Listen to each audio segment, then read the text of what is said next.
vendredi 31 mars 2023. Jésus gagne, Satan perd. Merci de nous retrouver sur votre chaîne L'Aventure dans la Parole. Nous souhaitons que la séquence de ce jour augmente encore nos connaissances sur Dieu et sur sa parole. Que Dieu, par son esprit, vous accorde paix et grâce en ce jour. Et nous vous invitons à participer avec nous pour répandre ce message en cliquant sur le pouce et en vous abonnant pour recevoir les notifications chaque jour. Laissez-nous des commentaires pour ce que vous avez compris et appris et surtout partagez le lien avec toutes vos connaissances. Le texte à mémoriser que nous vous invitons à dire avec nous se trouve dans Apocalypse chapitre 12, le verset 17. Et le dragon fut irrité contre la femme, et il s'en alla faire la guerre au reste de sa postérité, à ceux qui gardent les commandements de Dieu et qui ont le témoignage de Jésus-Christ. Nous vous invitons à reprendre avec nous Apocalypse chapitre 12, le verset 17. Et le dragon fut irrité contre la femme, et il s'en alla faire la guerre au reste de sa postérité, à ceux qui gardent les commandements de Dieu et qui ont le témoignage de Jésus-Christ. Pourquoi Apocalypse 12 est-il une introduction appropriée au message des trois anges, en particulier au vu du conflit à venir au temps de la fin?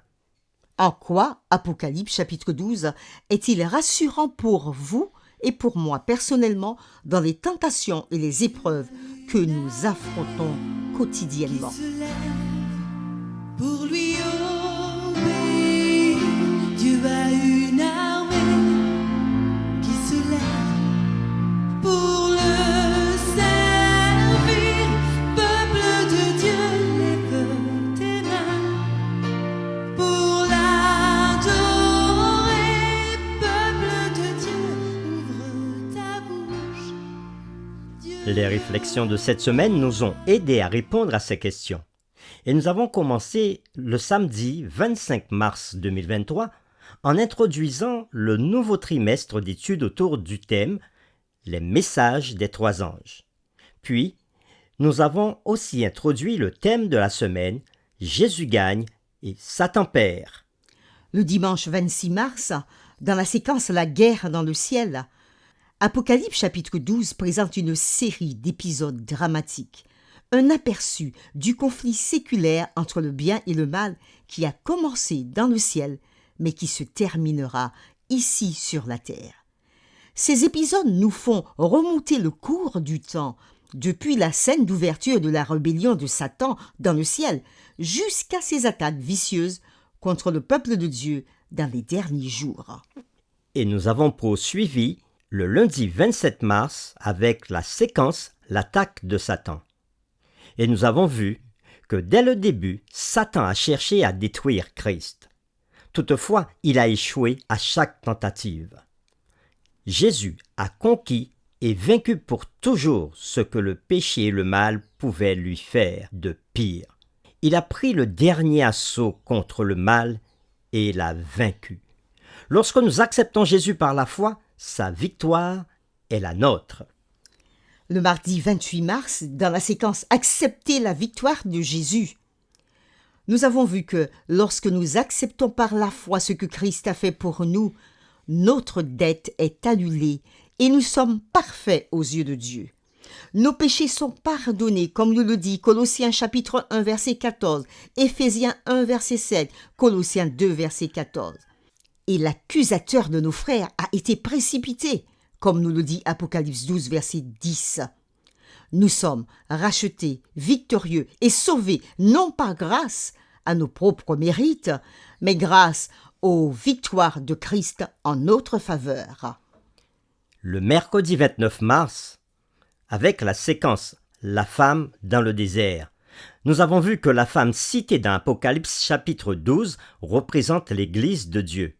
Cette Église a été persécutée pendant 1260 années, mais Dieu ne l'a jamais abandonnée. Apocalypse chapitre 12 verset 6 utilise l'expression « un lieu préparé par Dieu ». Et Apocalypse chapitre 12 verset 14 déclare que la femme a été nourrie dans le désert. Et Apocalypse chapitre 12 verset 16 déclare « la terre secourut la femme ». À l'époque des graves persécutions, Dieu a pourvu aux besoins de son Église. Comme il l'a fait à l'époque, il le fera de même pour son reste à la fin des temps. Et le jeudi 30 mars, dans la séquence Le reste de Dieu à la fin des temps, nous avons vu que dans Apocalypse chapitre 12, le verset 17, Satan, qui est aussi le dragon, est en colère contre la femme, l'Église de Dieu.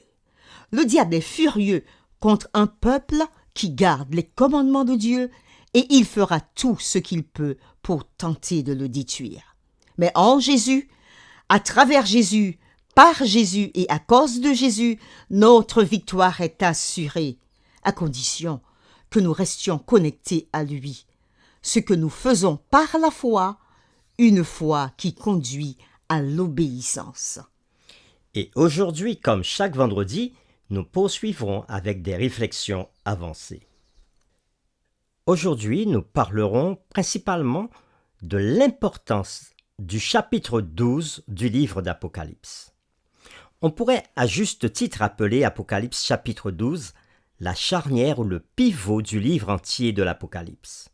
Le chapitre 12 est au cœur du dernier livre de la Bible et assure la transition entre tout ce qui a précédé et tout ce qui va venir. Le chapitre 12 établit le lien entre les chapitres précédents de l'Apocalypse et les chapitres à venir. Apocalypse chapitre 1 commence par l'image glorieuse de Christ en tant que créateur, rédempteur, souverain sacrificateur et roi à venir. Le livre de l'Apocalypse présente ensuite 3 séquences de 7. Les 7 églises Les 7 sceaux, et les 7 trompettes. chacune de ces séquences se termine par la victoire de Christ et de son Église.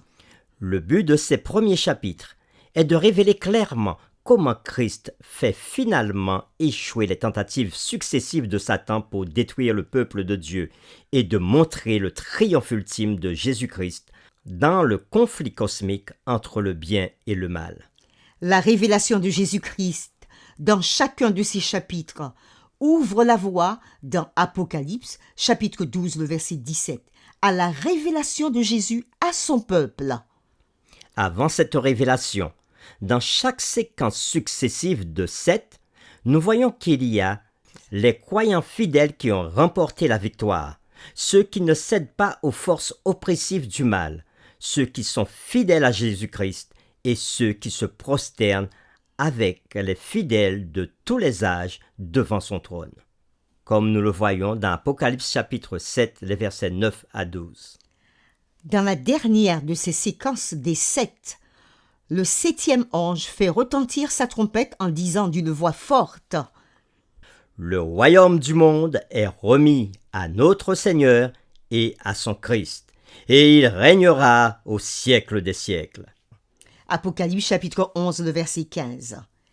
Les 11 premiers chapitres de l'Apocalypse nous donnent l'assurance que Christ, qui a triomphé des puissances de l'enfer à travers les âges, triomphera dans le conflit final de la terre.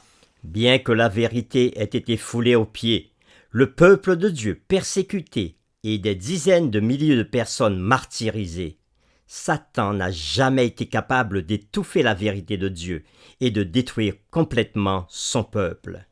La flamme de la vérité a peut-être vacillé, mais elle ne s'est jamais éteinte.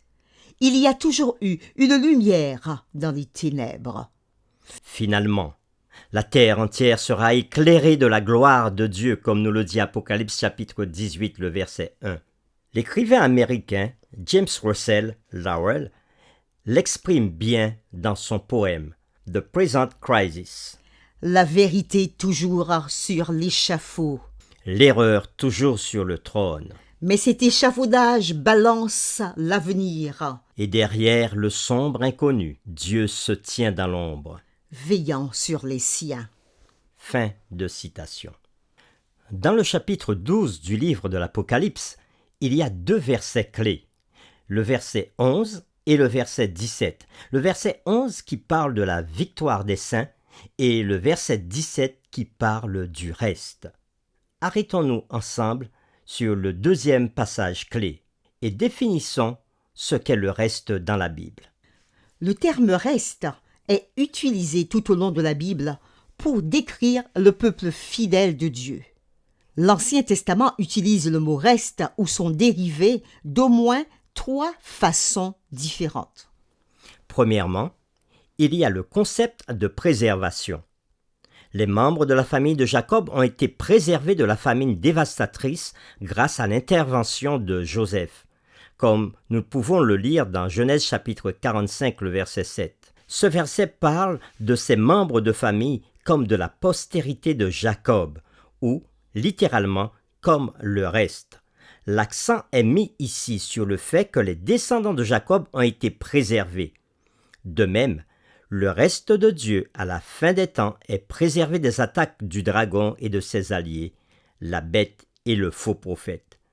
De la même manière que Dieu a envoyé Joseph en Égypte, comme il l'a dit à ses frères, pour vous faire subsister dans le pays et pour vous faire vivre par une grande délivrance. Dieu envoie son peuple du reste des derniers jours, avant sa seconde venue, pour avertir le monde et sauver beaucoup de gens de la destruction imminente par les 7 derniers fléaux. Deuxième concept du reste se trouve dans 1 Roi chapitre 19, le verset 14 et 18. Ce mot reste est utilisé pour signifier ce qui reste. Élie va crier au Seigneur et va dire « Je suis resté, moi, seul ». Et Dieu lui répond « Mais je laisserai en Israël 7000 hommes, tous ceux qui n'ont pas fléchi les genoux devant Baal. » Ceci se trouve dans 1 Roi chapitre 19, le verset 18. Ici, le mot « reste » exprime l'idée de ceux qui restent fidèles et qui n'ont pas cédé à la corruption environnante du faux culte. Troisièmement, dans certains cas de l'Ancien Testament, le mot reste est utilisé pour signifier ceux qui échappent à la captivité de Babylone, tel que nous pouvons le voir dans Jérémie chapitre 23 verset 3 ou Jérémie chapitre 31 le verset 7. La mise en commun de ces versets nous aide à former une image plus complète du mouvement du reste de Dieu à la fin des temps. Dans Apocalypse chapitre 12, verset 17, comme nous l'avons vu.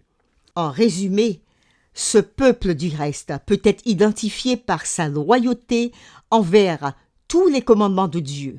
Ils sont également dotés du témoignage de Jésus-Christ, qui, selon Apocalypse chapitre 19, verset 10, est l'esprit de la prophétie. En plus de la manifestation du don prophétique au milieu d'eux, le reste est identifié comme ceux qui sont préservés par Dieu, comme lui étant fidèles et qui échappent à la corruption de ce monde, et qui par leur engagement envers Christ et leur obéissance à sa parole sont délivrés des faux enseignements de la Babylone spirituelle. Pour terminer, nous vous proposons des questions pour lesquelles vous pourrez échanger avec vos familles ou encore vos communautés de foi. Premièrement, en quoi Apocalypse chapitre 12 est-il rassurant pour nous personnellement dans les tentations et les épreuves que nous affrontons quotidiennement? Deuxièmement, certains pensent que nos actions sont largement déterminées par notre hérédité et notre environnement. Êtes-vous d'avis? Quel rôle notre choix joue-t-il dans la détermination de notre comportement? Discutez de la relation entre notre choix et la puissance de Dieu qui agit dans nos vies. La série numéro 1, Jésus gagne, Satan perd. est terminée. Et nous vous convions à poursuivre avec nous la série numéro 2. Un moment décisif. Nous vous invitons à prier avec nous. Seigneur, une nouvelle semaine s'achève et nous voulons te remercier, te dire combien nous te sommes reconnaissants pour tous ces messages que tu nous as donnés, ces différents éléments qui nous ont permis de comprendre que nous avons la victoire en Jésus-Christ notre Seigneur et Sauveur. Nous savons, à travers les différentes séquences de cette semaine, que Jésus a déjà remporté la victoire pour ses enfants et que notre salut est assuré par Jésus, en Jésus et avec Jésus. Nous te disons pleinement merci pour cela. Oui, nous avons vu que Le reste, ceux qui gardent tes commandements, ceux qui ont confiance en toi, ceux qui restent fidèles à toi, ce reste sera persécuté. Ce reste rencontrera beaucoup de difficultés à la fin des temps, comme cela l'a été dans le passé. Mais tu nous assures qu'au bout, tous ceux qui resteront fidèles vivront et passeront l'éternité avec Jésus. Seigneur, que l'amour de Jésus remplisse nos cœurs, afin que nous puissions vivre dans la communion avec lui tous les jours. Et nous voulons dès maintenant continuer, poursuivre notre adoration à toi, ô notre Dieu. C'est au nom de Jésus que nous t'avons prié. Amen.